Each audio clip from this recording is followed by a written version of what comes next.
დღიდან ნათელი იყო, რომ ეს არის ეროვნული ღალატის კომისია. ეს არის საქართველოს უახლესი ისტორიის რუსული ვერსიით გადაწერის მცდელობის ბინძური კომისია.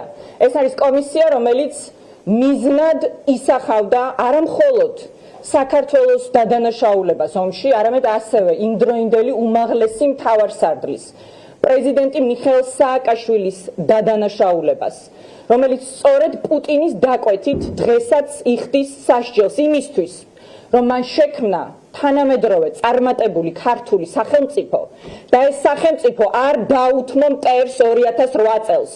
დიახ, ეს არის პუტინის დაკვეთით, რუსეთის დაკვეთით შექმნილი რუსული კომისია, რუსული ამოცანების და რუსული მიზნების შესასრულებლად. ეს არის ღალატის კომისია, რომლის თითოეული წევრი და არა მხოლოდ მეორე თაობის საბჭოთა ჯალათი თეა წოლუკიანი, რომლის თითოეული წევრი დაისჯება და პასუხს აგებს ქართული სახელმწიფოს და დამოუკიდებელი ქართული მართლმსაჯულების წინაშე. დიახ, თითოეული წევრი ღალატის კომისიის აღმოჩნდება საბრალდებო სკამზე და ეს მოხდება ძალიან მალე.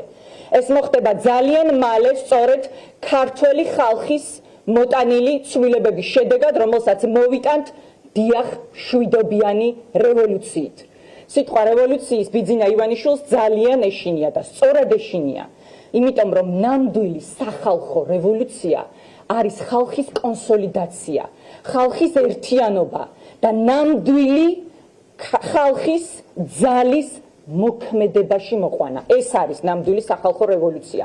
ერთი ქალის რევოლუცია ივანიშვილის რუსული რეჟიმის წინააღმდეგ მზია ამაღლობელი, რომლის ბრძოლა, რომლის გაუტეხელობა ნამდვილად იქცა ამ ბრძოლის ერთ-ერთ სიმბოლოს და რომლის სიჩუმე ხანდახან ყველა ყვირილზე უფრო ხმამაღალია და ძალიან საგულისხმოა, რომ დღეს სწორედ ამ ერთ-ერთი ბრძოლის სიმბოლოს განაჩენი დაამტყვია ივანიშვილის რეჟიმმა მისი წარმოდგენით განაჩენს ქართული სახელმწიფოს წინააღმდეგ.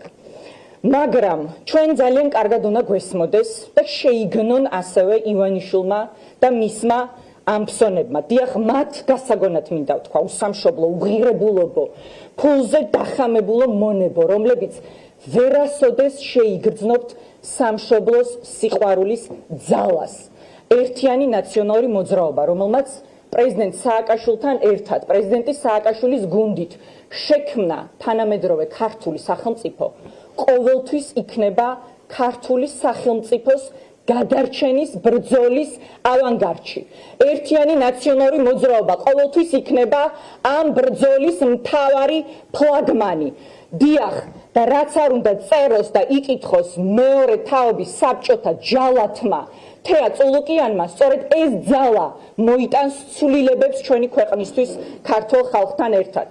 ერთიანი ნაციონალური მოძრაობა ვართ ადამიანების გუნდი, რომლებსაც გვაერთიანებს იდეა. ეს არის ძლიერი, ერთიანი, დამოუკიდებელი, წარმატებული, ევროპული ქართული სახელმწიფოს იდეა. და ქართული სახელმწიფოს იდეა უკვდავია. ქართული სახელმწიფოს იდეა მარადიულია. ის ვერ დაასამარა და მას ვერაფერი დააკლო ვლადიმერ პუტინმა და მას ვერაფერს დააკლებენ ივანიშვილის მონები. დღევანდელი დასკვნა ვერაფერს დააკლებს ჩვენ საერთო ბრძოლას, ეს არის სამშობლოს მოღალატეების საბრალდებო დასკვნა. სამშობლოს მოღალატეების განაჩენი, რომელთა მოღალატეობრივ მმართველობას აუცილებლად დაამხობს ქართველი ხალხი.